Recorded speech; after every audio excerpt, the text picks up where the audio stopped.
Frank Ospina's death at Harmondsworth Immigration Removal Centre in 2023 casts a stark light on the UK's immigration detention system. He was held despite being willing to return to Colombia under a voluntary scheme and had been enduring significant mental health struggles during his detention. An inquest found multiple failings contributed to his suicide, including the absence of a required Rule 35 report, which could have prompted his immediate release.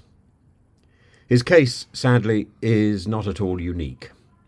The system repeatedly demonstrates a disregard for detainees' welfare, with cases like Ospina's illustrating a painful reality of immigration policy: indefinite detention without adequate safeguards. Ospina's mental health declined rapidly due to his confinement, exacerbated by distressing treatment such as his mother being separated by a glass wall during visits, which a jury later called inappropriate and unnecessary. His pleas for help, both to his family and to authorities, were overlooked, encapsulating a broader indifference within the system. According to his family, he was a hard-working and intelligent engineer, broken down by his incarceration and the treatment he received, resulting in his tragic suicide.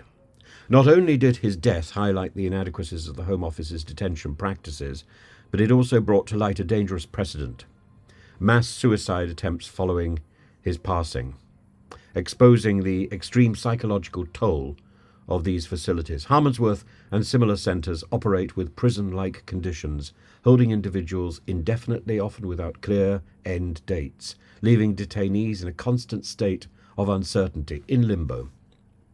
This environment breeds despair and fosters an ongoing cycle of mental health crises, abuse, and tragically death. It's a Kafkaesque system.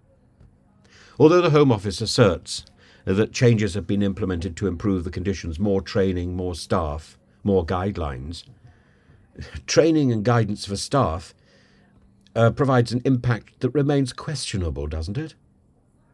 According to Dr. Rachel Bingham from Medical Justice, the detention process itself, relying on isolation and frequent monitoring rather than genuine medical intervention, only deepens distress. It's a system that, as observed, fundamentally lacks the capacity to handle the complexities of detainees' mental health, pushing vulnerable individuals like Ospina to the brink.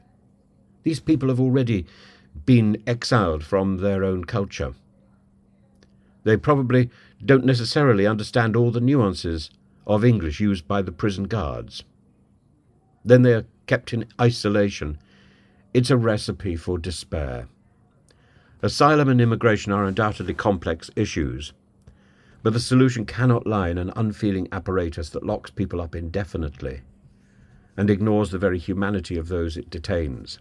That indefinite locking up is about the hostile environment initiated by Theresa May, which has been interpreted in the Home Office as a go slow. That has to change. While new policies and inquiries promise reviews, real change is essential. Limiting detention periods to just 28 days is a start, ensuring compassionate treatment and recognising the psychological impact of indefinite detention. That must be prioritised. Ospina's tragic end underscores an inhumanity we can no longer afford to ignore, as the cost is measured not only in lives lost, but also in the tarnished moral standing of Britain on the global stage.